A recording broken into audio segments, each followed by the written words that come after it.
اچھا، آپ نے اسمبلی کے اندر ایک بات کہی تھی یہ ریسنٹلی کہ شہباز شریف کے اندر شیر شاہ سوری کی روح آ چکی ہے، تو اس کے پس منظر میں کیا ہے؟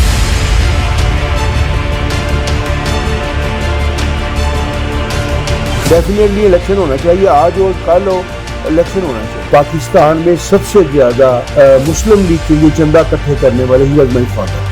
قائد محترم میاں شہباز شریف صاحب کے اندر شیر شاہ سوری کی روح آ گئی ہے، یا حضرت سلیمان کے جن آ گئے۔ ایکچولی میں شروع سے کہتا ہوں کہ وہ دماغ سے خالی ہے۔ السلام علیکم ورحمۃ اللہ وبرکاتہ۔ لاہور ٹوڈے کے ساتھ میں ہوں ملک وقاص احمد۔ ناظرین، آج ہمارے ساتھ پاکستان مسلم لیگ نون کے ایک بہت ہی مجہو سیاستدان موجود ہے۔ آئیے آپ سے ملاقات کرواتے ہیں۔ السلام علیکم سر۔ وعلیکم السلام۔ کیا حال ہے سر آپ کے؟ شکر ہے۔ سب سے پہلے تو آپ کا بہت شکریہ کہ آپ نے ہمیں اپنا قیمتی وقت دیا۔ اچھا خان صاحب، مجھے یہ بتائیے گا کہ میں دیکھ رہا تھا ایک دن کہ آپ بتا رہے تھے کہ آپ کے والد محترم بھی سیاست کے ساتھ ان کا تعلق تھا، تو ذرا ان کے بارے میں بتائیے ابھی۔ بات یہ ہے کہ وہ جو ان کا بہت پرانا، میرے دادا بھی جو تھے نا، وہ امرتسر میں مسلم لیگ کے صدر تھے 1912 میں۔ پھر میرے والد صاحب جو تھے وہ لاہور کے پہلے جنرل سیکرٹری تھے مسلم لیگ کے 1942 میں، اور روزانہ امرتسر سے وہ ٹریول کرتے تھے یہاں دفتر کھولنے کے لیے، کیونکہ اس وقت مسلم لیگ کا دفتر کوئی نہیں کھولتا تھا لاہور میں۔ یہاں ساری میجورٹی جو تھی نا وہ ہندوؤں کی اور سکھوں کی تھی، یہاں دفتر نہیں کھولتا تھا، تو وہ امرتسر سے آتے تھے دفتر کھولنے کے لیے۔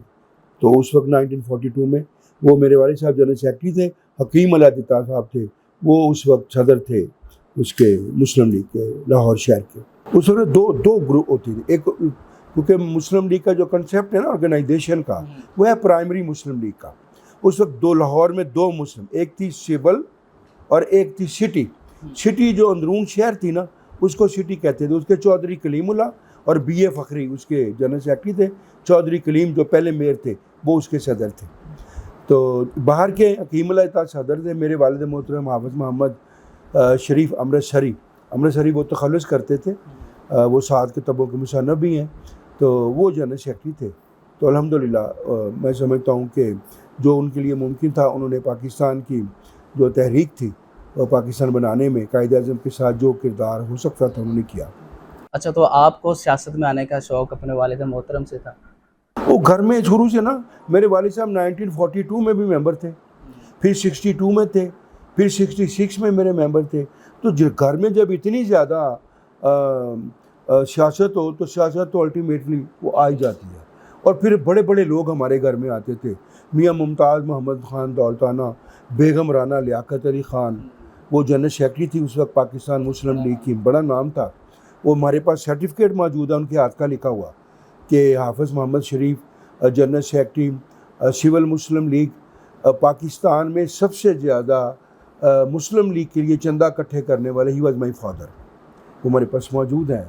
اور پھر ان کو بعد میں گولڈ میڈل بھی ملا، وہ گولڈ میڈل بھی ہمارے پاس موجود ہے، بلکہ وہ ریسیو بھی میں نے ہی کیا تھا، انہوں نے کیا تھا۔ انہوں نے کہا کہ آپ کون لوگ ہوتے ہیں مجھے دینے والے، میں نے کام کیا، آپ کو تو پتہ بھی نہیں ہم نے کیا کام لیا، کس لیے کیا تھا۔ تو پھر وہ جب ان کا انتقال ہو گیا تو میں پھر لینے چلا گیا، میں نے کہا جی وہ گولڈ کا ہی پڑا ہوا ہے آپ لے لیں۔ میں نے کہا جی وہ میرے والد صاحب ہاں کر گے، انہوں نے یہ لکھ دیا تھا کہ میں نے نہیں لینا، تو آپ ان کی اولاد ہیں، آپ وارث ہیں، آپ لے سکتے ہیں۔ تو پھر وہ میں نے وصول کر لیا۔ اچھا، 2018 کے اندر ڈاکٹر یاسمین راشد کے ساتھ آپ کا مقابلہ تھا، اور کہا جاتا ہے کہ بڑا آپ کے لیے ایک بڑی مشکل ترین گھڑی تھی، ایک بڑا مشکل مقابلہ تھا، اس میں صداقت ہے؟ مشکل تھی آپ کے لیے کچھ؟ بظاہر ٹیلی ویژن پر، میڈیا پر لوگوں میں یہی تاثر تھا کہ یہ بہت سخت مقابلہ ہے، بلکہ کوئی کہتا ہی نہیں تھا کہ میں جیت جاؤں گا۔ ہر آدمی مجھے کہتا تھا کہ تیری پارٹی نے یہ دھکا دے دیا ہے، وہ جیتی ہوئی سیٹ ہے، وہ جیت جائے گی۔ لیکن میں آئی واز ویری کانفیڈنٹ کہ یاسمین راشد مجھ سے نہیں جیت سکتی۔ وہ اس لیے نہیں کہ میں وحید عالم ہوں اور وہ یاسمین راشد ہے، وہ اس لیے کہ میں نواز شریف کا نمائندہ ہوں۔ میں نواز شریف کے نمائندے ہوتے مجھے پورا یقین تھا کہ یہ علاقہ میاں نواز شریف کا ہے، اور وہ اتنی عرصے سے جیت رہے ہیں۔ اور سب سے بڑی بات کہ انہوں نے لوگوں کی خدمت کی ہے، پاکستان کی خدمت کی ہے، پاکستان کی لوگوں کی فلاح و بہبود کے لیے کام کیے ہیں، جسے لوگ آج تک نہیں بھول سکے۔ اچھا، تو اب الیکشن کی کیا تیاری ہے؟ اسمبلیاں کب تحلیل ہو رہی ہیں؟ اسمبلیاں اپنی مدت پوری کر رہی ہیں 12-13 اگست کو، ابھی انہوں نے فیصلہ کرنا ہے کہ اگست پوری ہوں گی یا 2 دن پہلے کر دیں گے، یہ ڈیسائیڈ ہو رہا ہے کہ 60 دن میں الیکشن کرانا ہے یا 90 دن میں کرانا ہے، اس کے حساب سے وہ دیکھ رہے ہیں، لیکن ڈیفینیٹلی الیکشن ہونا چاہیے، آج ہو کل ہو الیکشن ہونا چاہیے۔ اچھا خان صاحب، مجھے یہ بھی پتہ چلا ہے کہ یہ جو بند پارک کا علاقہ ہے جو آپ کی حلقے میں آتا ہے، اور آپ کو شہباز شریف کی طرف سے یا گورنمنٹ آف پاکستان کی طرف سے آپ کو 77 کروڑ کا جو فنڈ ملا ہے، سننے میں آیا، تو اس میں صداقت ہے کچھ؟ بالکل، اس میں یہ تھا کہ میں قائد محترم میاں شہباز شریف صاحب کے پاس گیا اور میں نے جا کر ان کو صورتحال بتائی جو بند پارک کی ہے، بلکہ میں نے انہیں ایک چھوٹی سی فلم دکھائی جس میں بچیاں جو تھیں نا، جب گھروں سے نکلتی ہیں تو وہ ربر کے بوٹ پہن لیتی ہیں، پانی میں سے گزر کر باہر آتی ہیں، باہر آ کر دوسرے بوٹ پہن کر پھر وہ اسکول جاتی ہیں، تو واپسی میں بھی ایسا ہی ہوتا ہے۔ پھر میں نے ان کو فلم دکھائی، وہ لوگوں کے نا ہاتھوں پہ کالے سیاہ ہوئے ہیں اور دانے نکلے ہوئے ہیں، زندگی کی پتہ نہیں، وہ خیر میں نے چیک کرایا تھا لیکن الحمدللہ وہ ایسی بیماری نہیں تھی کہ جو وہ پھیلنے والی ہوتی۔ وہ میں نے ڈی سی صاحب کو کہا تھا، ڈی سی صاحب نے ٹیم بھیجی وہاں پر، وہ یہی تھا کہ کیونکہ لوگوں کے سیور بند ہوتے ہیں، وہ گھروں کا کھولنے کی کوشش کرتے ہیں، تو وہ جو ہوتا ہے اس کی جو اثرات ہیں وہ ان کے ہاتھوں پر تھے۔ تو قائد محترم میاں شہباز شریف صاحب نے مجھے، ہمارے یہاں ان کا بھی میں ذکر کروں گا، بابر واسا میں ہیں، انہوں نے مجھے کہا تھا کہ یار ان لوگوں کے لیے کوئی بھلائی کا کام کر دیں، یہ ایک پروجیکٹ ہے، اس میں وہ پہلے 54 کروڑ پہ تھے، وہ میں نے ان کو کہا اور انہوں نے 54 کروڑ پہ منظور کر دیے، اے ڈی پی میں پنجاب کی میں پاس ہو گئے، لیکن یہ پی ٹی آئی کے جو پراگندہ ذہن کے لوگ ہیں انہوں نے اس کو ایک ایشو بنا لیا، اور یاسمین راشد صاحبہ کے کہنے پر اس وقت کی حکومت نے اس کو پس پشت ڈال دیا، تو بر وقت کام شروع نہیں ہو سکا۔ پھر جب ہماری حکومت آ گئی ہم نے دوبارہ کوشش کی، لیکن اس وقت ٹائم گزر چکا ہوا تھا، لیکن الحمدللہ اللہ کا شکر ہے اب اے ڈی پی میں دوبارہ وہ 54 کی بجائے 70 کروڑ پہ، کیونکہ قیمت بڑھ گئی ہے پروجیکٹ کی، وہ انشاءاللہ آگے ہیں، اور چند ہی دنوں میں جو میرے سننے میں آیا ہے کہ 15 جولائی کے بعد وہ کام شروع ہو جائے گا، اور انشاءاللہ، اور وہ واسا کا کمپلیٹ واسا کا کام ہے، کوئی اس میں سڑک نہیں بننی، کچھ نہیں ہونا، واسا کا سیوریج ڈلنا ہے، اور اس میں 2 فائدے ہوں گے، ایک تو ان کا سیوریج کا پرابلم جو ہے اس پورے علاقے کا ختم ہو جائے گا، دوسرا اب تک واسا اس علاقے کو اون نہیں کرتا کہ یہ ہمارا علاقہ نہیں ہے، یہ کارپوریشن سے باہر ہے، لیکن جب واسا اس کو فیسیلیٹیٹ کرے گا، اس کو کمپلیٹ کرے گا، تو پھر یہ واسا کی ذمہ داری بن جاتی ہے کہ وہ اس کی مینٹین بھی کرے، یہ ہمارے لیے بہت بڑا اس میں ایک ایج آ جائے گا، ہم نے یہ کوشش کی ہے۔ دوسرا، الیکشن کی کمپین کب سے سٹارٹ ہو رہی ہے؟ سٹارٹ ہے الحمدللہ، کیونکہ کچھ ہمارے پاس فنڈ پہلے آئے تھے وہ بھی ہم استعمال کر رہے ہیں، گلیوں میں جا رہے ہیں، افتتاح کر رہے ہیں، یہی طریقہ کار ہوتا ہے کمپین کا، اور پھر ہماری کمپین میاں نواز شریف کے حلقے میں تو ہم بے خبر رہ ہی نہیں سکتے، پورا سال کمپین کرتے ہیں، مطلب کوئی شادی ہو گئی چلے گئے، کوئی خدا نخواستہ مر گیا وہاں چلے گئے، یہی ایک طریقہ کار ہوتا ہے، اور اس کے مطابق تو ہم کوشش کرتے ہیں کہ لوگوں میں رہیں، لوگوں کو پتہ چلے کہ میاں نواز شریف کی نمائندگی موجود ہے، اور اس کے لوگوں کے دکھ درد میں سکھ میں ساتھی ہیں، اور یہ ہم کوشش۔ اچھا، سننے میں آیا کہ آپ کے ابھی اس حلقے کے اندر بلال یاسین یا پھر رانا مسعود بھی امیدوار ہیں ٹکٹ کے؟ بالکل ہونا چاہیے، پہلے بھی تھے، پہلے بھی بلال یاسین صاحب بھی تھے، میاں مرغوب صاحب بھی تھے، ایاز صادق صاحب بھی تھے، سب لوگ امیدوار تھے، اور میں بھی مختلف جگہ سے امیدوار تھا۔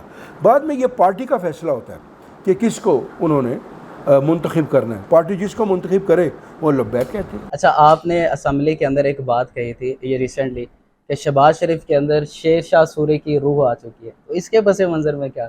شہباز شریف کی روح میں شیر شاہ سوری کی روح سما گئی ہے، اور پھر اتنے بڑے منصوبے کیسے بن گئے اور کس طرح جلدی جلدی تعمیر ہوتے گئے۔ سوال اٹھتا ہے کہ کیا حضرت سلیمان کے جن اس کے قابو میں آ گئے ہیں؟ نہیں، وہ دیکھیں نا، بڑی امپورٹنٹ بات ہے، لوگ اس کو مختلف انداز میں لیتے ہیں، لیکن اس کو اس طرح لیں۔